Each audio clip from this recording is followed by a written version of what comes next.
Oh snap, Hey we y'all. live. Oh no. I ain't never done this before. I ain't never done this before. What's up? Are we doing this right? I think so. Can y'all see us? Yeah, talk to me. Type something.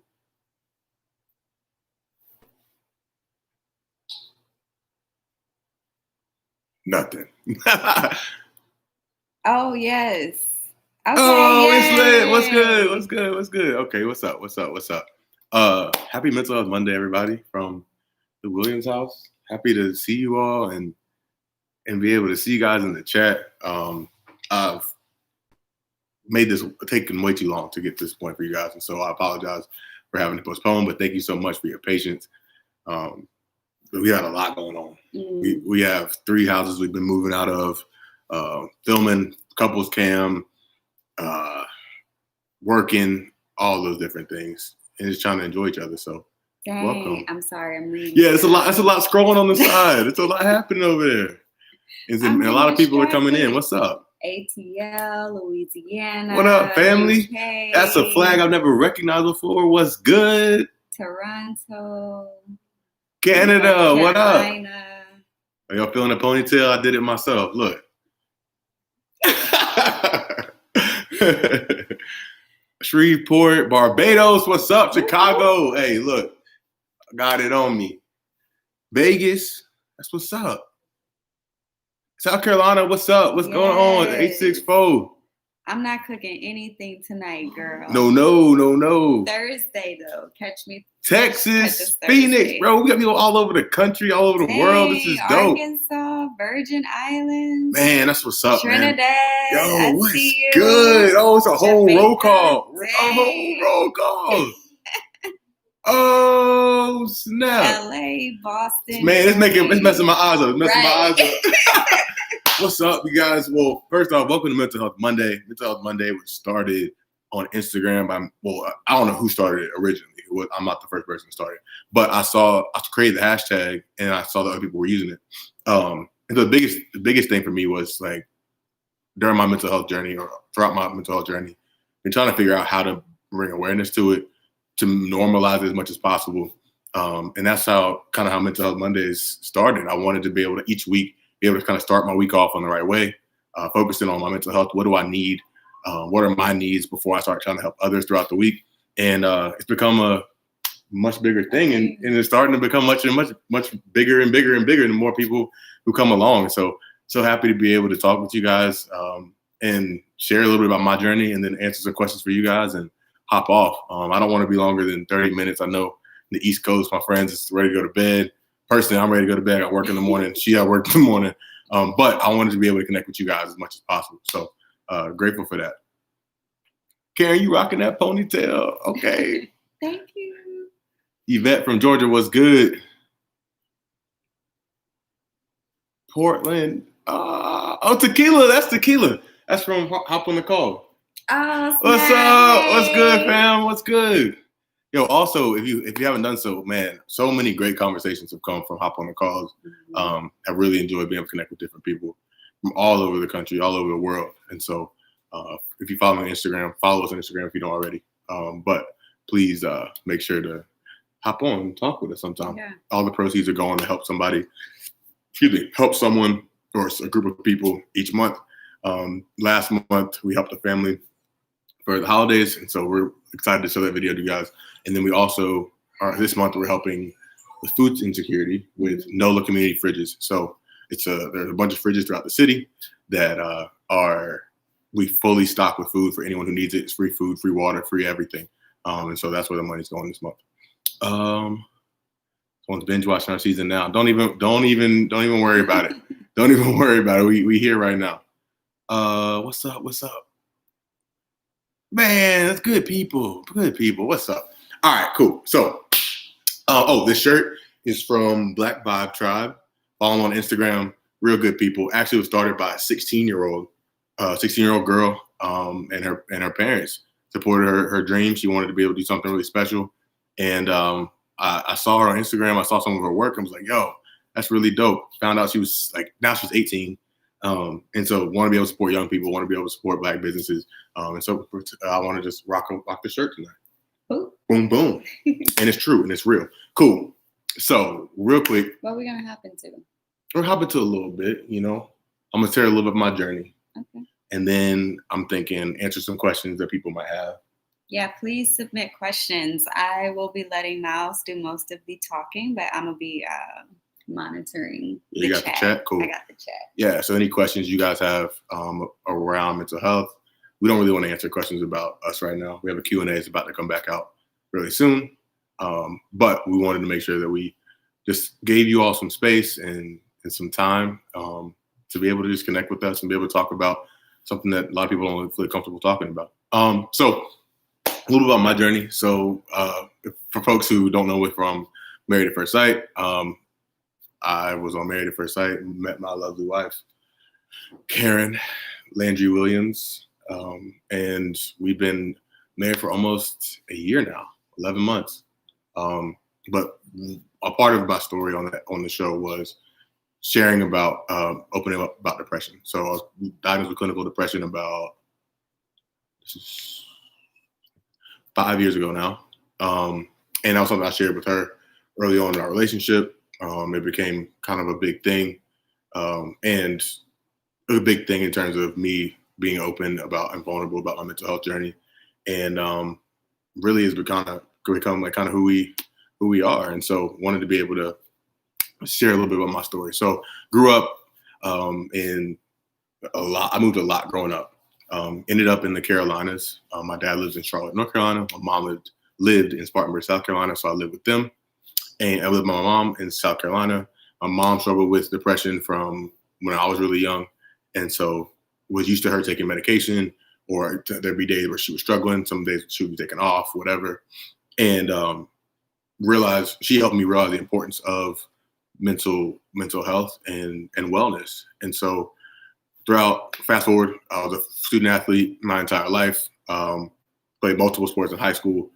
So very like masculine, played football in undergrad, wanted to go in the league.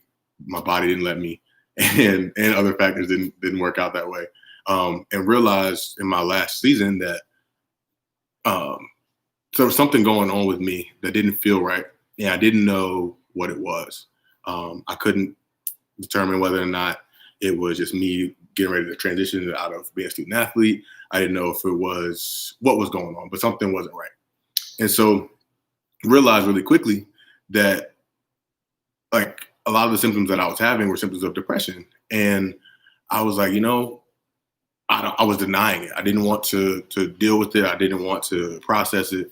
And then in November 2015, one of my teammates, who I considered a little brother to me, took his life. And that was a moment for me where I realized that I wanted to be able to accept whatever was going on with me, because I didn't want to be able to get to a place where I felt like I had nowhere to go. And I wanted to make sure everyone around me always felt like they had somewhere to go as well. I felt like I held on to a lot of grief. I held on to a lot of hurt and pain as a result of his death. And that really made me reflect on my own mental health and wellness. And so ended up moving to Chicago. And if anyone knows about living in Chicago in the wintertime, it is very, very cold and very, very gray, and really, really like tough to just operate day to day in the wintertime. And so I was trying to figure out what was going on, got into a really, really dark place, and went and got help. Talked to a therapist, talked to a psychiatrist, and they were like, "Hey, you're clinically depressed, but it's okay." And I had to kind of figure out how to battle and how to balance being a person who feels most of the time so happy, but on the other hand, was having really, really low lows, lower than I ever expected to have. And so one of the biggest things in that was like, okay, what can I do to attack it? What can I do to manage? And got put on medication. And medication, first, the medication that I was taking, I was really against taking medication for the longest. And so if that relates to you and that's part of your story, I get it. I understand. And so I went back and forth with different medications for quite some time. And that battle was tough. I didn't like feeling like I had to rely on medication. I didn't like feeling like I was out of control of my body and my mind. And then got to a place where I was like, you know what? If I want to feel better, if I want to be able to help other people, I got to help myself first. And ended up taking medication, figuring out which one worked for me. And it's been good ever since. I feel very like confident to be able to express that. I know it's not easy as a man, especially as a Black man, to be able to open up about mental health, especially in our community. But want to be a person who normalizes it, helps people understand that what it looks like. It may look different from me to what it could look like in Karen, what it could look like in one Black man versus another man, a woman, young people, whatever. But it's important for all of us to be able to be aware of that so we can take care of ourselves first, but then also make sure we're not projecting and taking out on other people. And so that's a little bit about my story. I can talk about this for days, but wanted to be able to answer some of your questions and just kind of affirm and validate and trying to hold space for the folks that are in our chat. I really appreciate you guys being here and listening to my story. That's some good questions. Yeah, I see a lot of stuff happening. I was going to say, we have a lot of questions. You can answer some if you want. Let me go back to some of the ones in the front. Yeah, that's a good point. Someone, that's our friend Choi. Choi said, "What's up, girl?" Talking about your mental health shows great strength. I appreciate that. I think that it takes a lot of strength to be able to be aware of all that's going on with you. To be able to share that with courage, and I appreciate that for myself, but I appreciate that to all the people who don't have the strength to be able to say it right now. Because I definitely wasn't in this place. A lot of work is going on in this place. Therapy, talking to people I care about, a lot of loved ones have really helped and supported me to get here. So I appreciate that. So one of our questions here. Somebody named Miss Johnson, how do you deal with it as a couple? That's a good question. Kelly, you want to answer that? Mm-mm. You don't want to answer that? I want you to answer it. All right. Cool. Well, you driving this boat. All right. I'm gonna chill. I was about to be silly, but I'm not gonna be silly. All right. What was the question? The question. How do we do it as a couple? How we do it as a couple? We lean on each other like this. We lean on each other a lot. I think one of the biggest things. The reason that I told Karen early on was because I didn't want us to come back from the honeymoon and be in a place where I might have been having a rough day and taking it out on her, or her not understanding what's wrong with me, and me not being able to like us to be able to have a foundation or understanding. Excuse me. And so one of the main ways I do it is I'm like, hey, I'm having a bad day. Hey, it's a tough time. Hey, I think I texted you this past week. Hey, this is what's going on with me this week. Right now, I don't want you to think that I'm taking this out on you. I'm solely having a tough moment right now. And her answer every time is like, well, what do you need from me? What can I do to help you? How can I support you right now? And that's all I need. Typically, I can tell you what I need from myself. And when I don't know, more often than not, I just need space. And she understands that and she respects it. And I appreciate that. That means a lot to me. And I think a lot of the work that's gotten me to this place right now is really reflecting on it, writing about it, talking to people I care about, and figuring out what I need in most moments. Most moments it's some food, it's a nap, it's some space, it's some music, one of those things. And just figuring out what those things are for myself. Cool. What else we got? We got some good questions. Hopefully we can get through most of them. Okay. Therese, that's a good question. How do you support someone when they shut down? I'm a person that shuts down.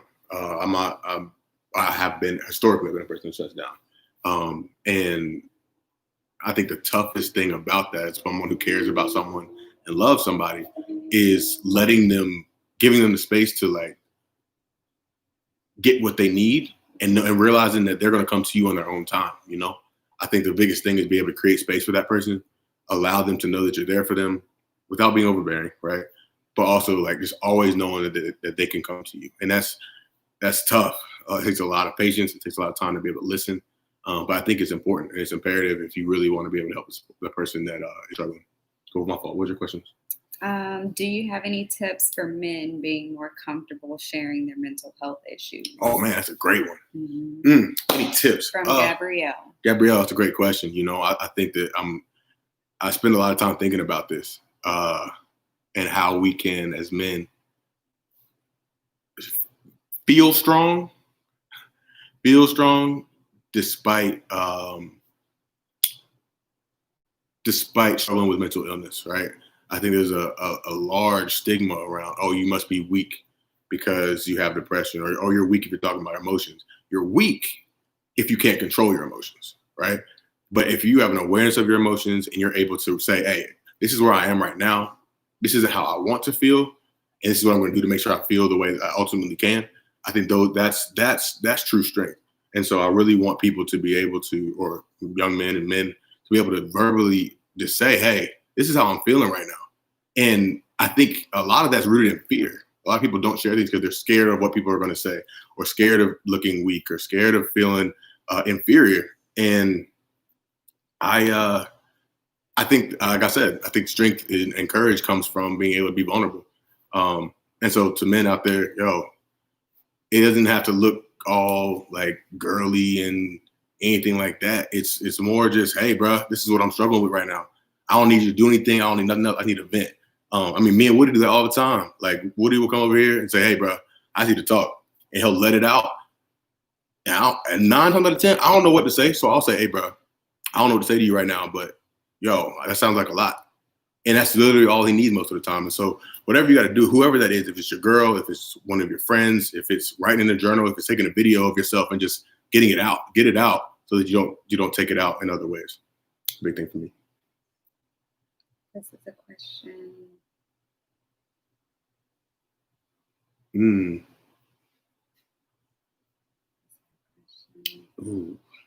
Got a lot of good questions. Man, y'all asking great questions. I am beyond ecstatic. 14 parishes. Whoa, thank you so much for your kind comment, man. Y'all, we're big fans of you all. We definitely need to get some more candles soon. Yeah, need to get some candles soon. So thank you so much.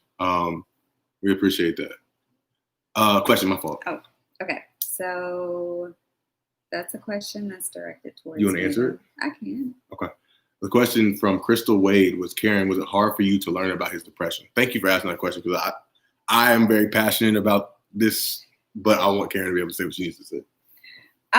It really wasn't. Like, he was just like, hey, I'm about to tell you something. I just feel like I should let you know early. He told me, and I said, okay, how do I support you? What do you need? I did ask him, I saw someone asked earlier in the chat, like, do you know, like, your triggers and things like that? So I just asked questions really to understand it. At the end of the day, like, we're all human and we all have a wide range of emotions, and it's not any shame to it. Like, I suffer with a lot of anxiety myself. I've had friends that have been depressed. The work that I do, I actually have helped to set up programs to help treat depression and anxiety. So it wasn't a big deal to me. It wasn't hard. It's just a manner of communicating. Yeah, and I think we do a really good job of that. And I think that's something I'm most proud of, is our ability to just say, hey, this is what I'm struggling with right now. Yeah. It's not personal. And figuring out how we don't put that on someone else. Yeah. Cool. Someone has asked if we would ever do MTV The Challenge. No, probably not. How do you communicate mental health to new people in your circle? My circle has stayed the same for a very, very long time. So that's a little bit more difficult. But I think the easiest way is just being transparent, being vulnerable. Realizing that, hey, at the end of the day, we're all humans. We are all people who are, I don't want to say flawed, but we are flawed. But we all have areas of strength and areas of weakness, right? And the more that we're able to normalize it and communicate about those things, the better. Just like, for example, I had hip surgery, right? I've had 2 hip surgeries. So we got to do a better job of normalizing it. Our connection's a little. Oh no. No. I was really enjoying talking to y'all. Hold on. Can y'all still hear us? Can you see us? No, it's frozen. We back? We good? Let us know. All right, yeah, we back. It's all good, Romeo. No worries. Thank you. Tell MTV to hit us up if they can. They're back. We're back. Hey, it's lit. All right, cool. I forgot the part that I stopped on, but mental health, we need to talk about it. We got to. Let's see. That's a different day.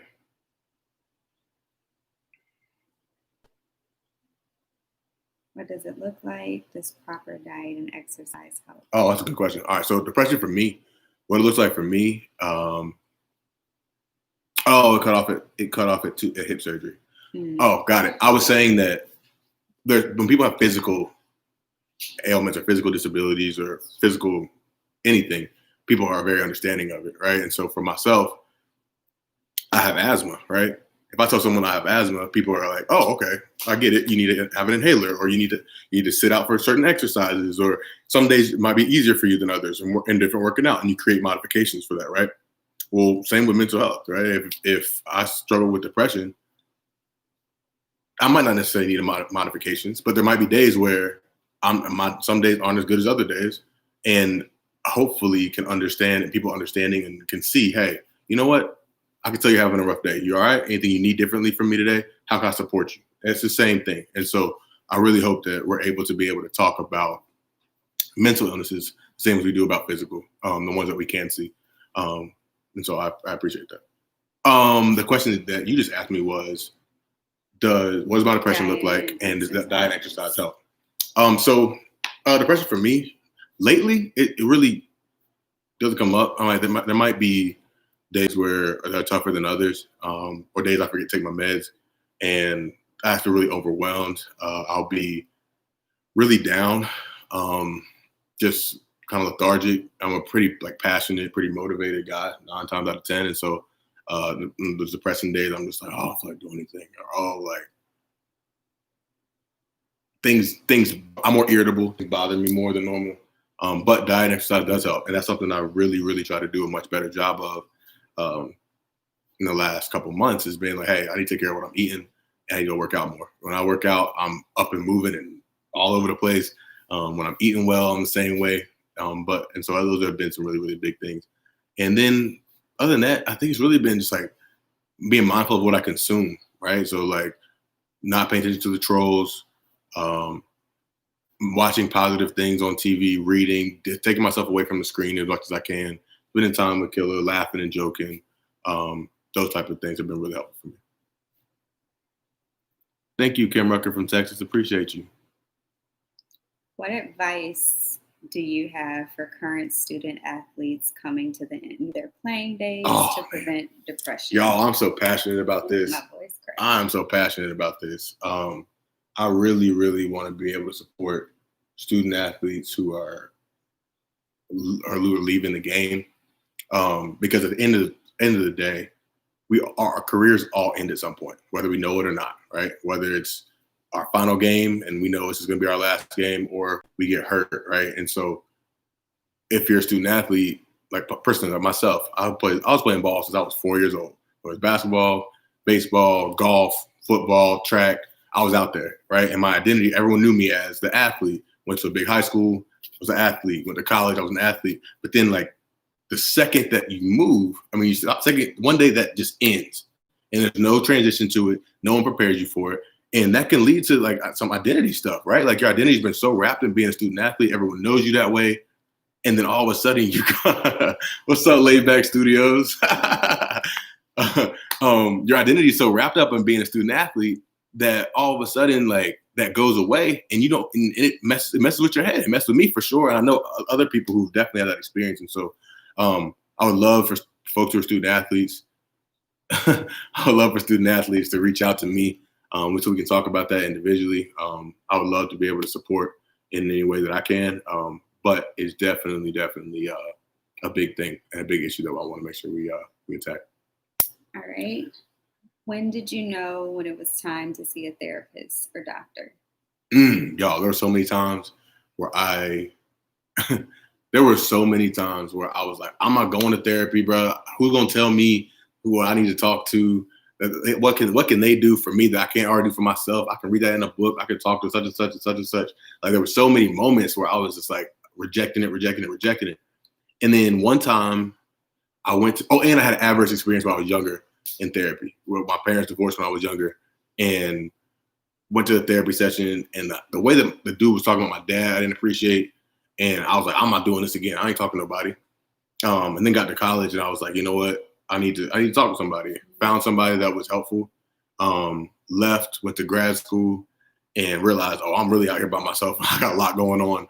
Let me talk to somebody, and found a dude who was real good dude, really kind, and allowed me to be myself in a place where I didn't even thought I could be myself. And so found a different therapist here.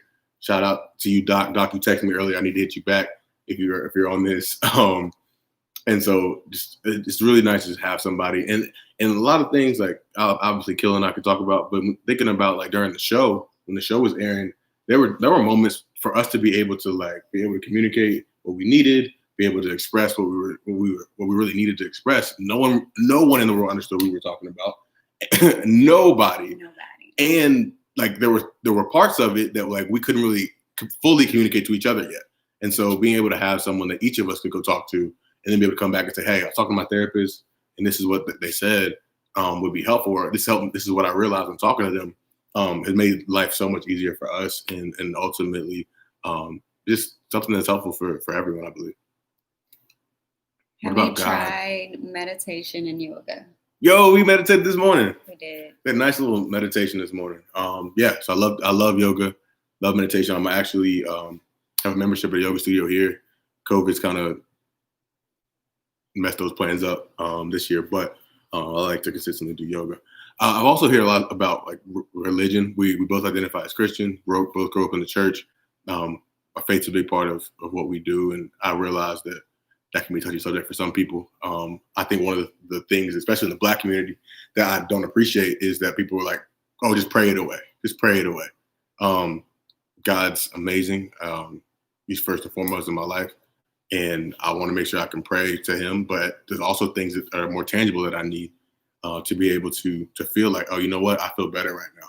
Like going to work out, like listening to my favorite music, like getting some food, like taking a nap, like taking some space away from people. And so those are more tangible things I do, but praying and meditating is definitely something that I do. Well, how much time we got? We got about 10 more minutes, you guys. We got school in the morning. School and work in the morning. Getting good rest. Getting good rest is a big thing too. I like to sleep and get as much rest as I can. A lot of people are asking how you help me deal with anxiety. How do you feel like I help you with that? I can tell you how I feel with that.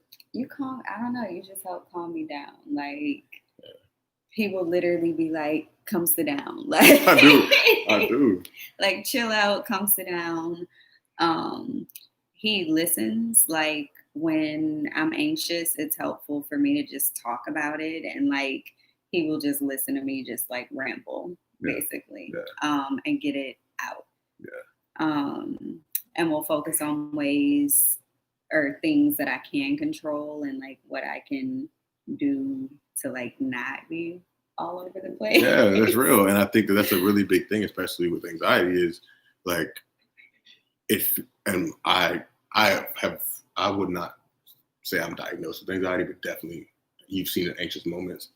And I think that a lot of times when things are anxious, like it's not rational, right? Like you're worrying about things that like don't even exist or like could exist, but like it's a stretch, and figure out, okay, cool, what can you control right now? And one of the things that I think I realized earlier on in our relationship was when she opened up to me about having anxiety was, what can I do to make her more calm or make our space a space that feels safer? And I think one of those things is making sure that I like affirm things. So like if like you're questioning something, I'm like, hey, no, this is what we're doing and this is how we're doing it. Mm-hmm. Or like making sure that if there's a plan, I can articulate that ahead of time so she can prepare for it. Those are things that I think about often in order to just kind of make life easier for you. I think you do a pretty job of that. Yeah. Yeah. And like she's really tight, right? So like if you squeeze her like right here, bro, she just like relaxes, bro. Like open her chest up, she'll be squeeze, and I'm like, and she's like, right. So that's one of the big things too, that we like to do. All right. Being around positive people, that's a big one. That's a big one. Our circle is huge. I mean, I think a lot of people saw on the show. Yes, Pearl, you're right. Anxiety and paranoia are not the same. I think you saw a lot on the show that we have a lot of dope people in our lives. A lot of friends and family who are very grounded and really smart and really cool people. And so they really help with everything. What else we got? Yes, Geraldine, we do play together.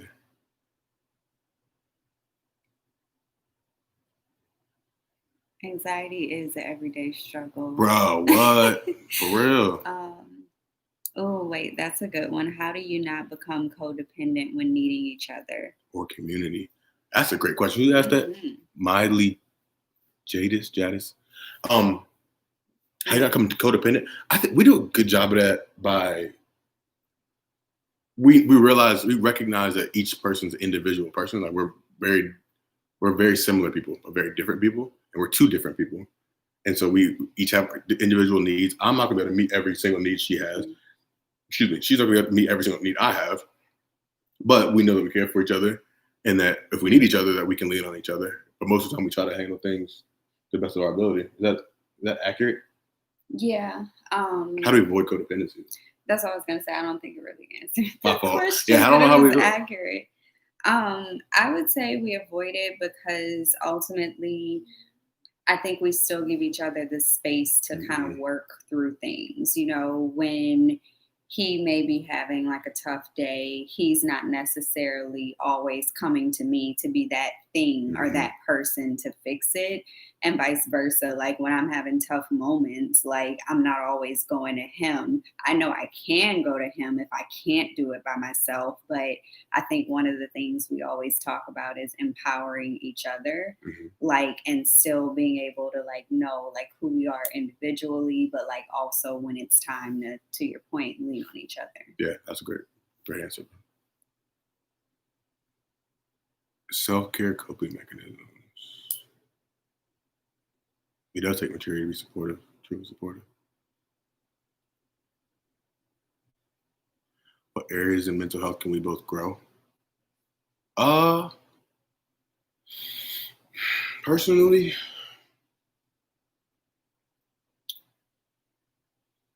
I mean, I think there's a lot of different ways I could grow. I need to be more consistent. I feel like that's one of the words for the year.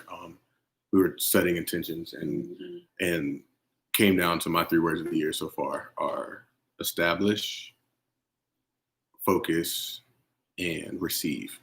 And in terms of focus, was thinking about how I can do a better job of being more consistent and like focusing on things that are important, focusing on things that I want, that are priority, and not on the things that I don't need to.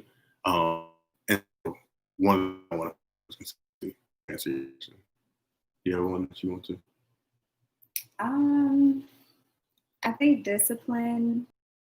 There are things that I know I should and could be doing that I don't always do. Like meditation is one of them. Like meditation really does work very well for me. Stopping to take those breaks and doing it more consistently is something that I'm trying to work on this year. So for me, I'd say just like that consistency in doing things that you know help you. You know, if you're like, okay, it helps me when I work out, well, let's go work out. You know, it helps me, you know, feel better when I eat breakfast. Well, let's eat breakfast. You know, whatever it may be. That's kind of the area I want to grow in. It's just consistency in those things that will help me. Yeah, for real. And I think that one of the things that I'm trying to get better at too is how do I feel my best in every moment, right? And so realizing that my 100%, might rarely be 100%. In the pandemic, I might not ever be 100% again. But like, okay, what's my 80%? If I'm at 80% today, let me get the most out of that 80%, and what do I need to do that? if it's 60%, how am I getting the most out of my 60%? If I can move it to 70, how do I do that? Just being really mindful of those things and checking in with myself as well as checking in with her as much as possible. Oh, that's a good question. Which one? I one right there. This? Yeah. You ain't throwing the answer if you want to. It's up to you. That's you, baby. All right.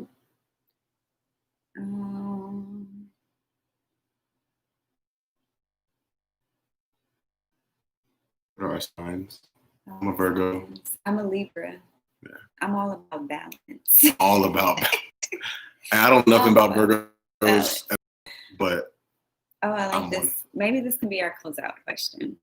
What does a self-care day look like for each? All right, yeah, Kobe, bring it on you. Yep, we're on you, Kobe. What does a self-care day look like for you? Kobe is a sign.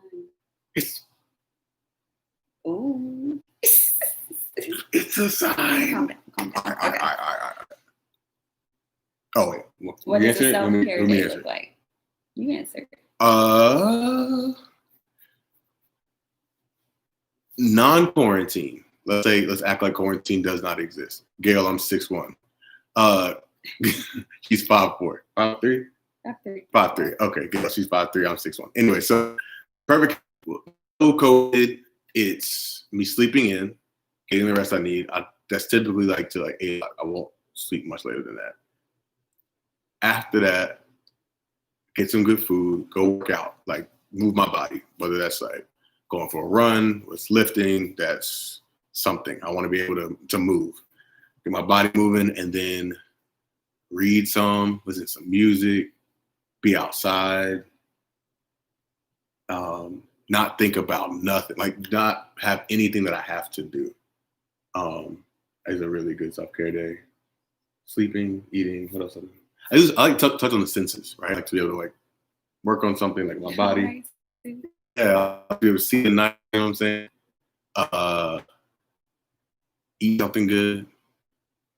Go smell the flowers or something. Watch some good TV. You know, watch a good documentary. I like to be able to just no.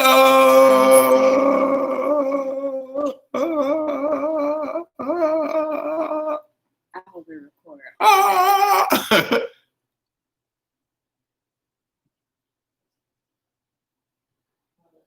All right, we back? I think we're back. What up, Troy? We back? Yeah. All right, cool. My fault. So yeah, I like to do all those things. Kayla, what you like to do? So I like to be inside with a mask on my face, like just relaxing, maybe take a hot bath with some bath salts, some good smells. I'm a really big smell person. So like some eucalyptus around, some lavender, vanilla, and deep conditioner in my hair because I like to deep condition my hair. Yeah. So that's my self-care. Yeah, she got like her self-care days are a lot of hair everywhere. A lot of hair and soap and water. Oh, Deborah just cut you. What she said? I don't see it. Sorry for your Ravens loss. Are you over it? Man, see, that's what I'm talking about, bro. I was having a positive day, and then Deborah coming on and ruin it, man. See, look, now I gotta go. Hey, love y'all. Mental Health Monday was real. We're gonna have to do this again. I want to be able to talk to you guys, engage more, but Deborah, blame Deborah. It's time. I gotta go.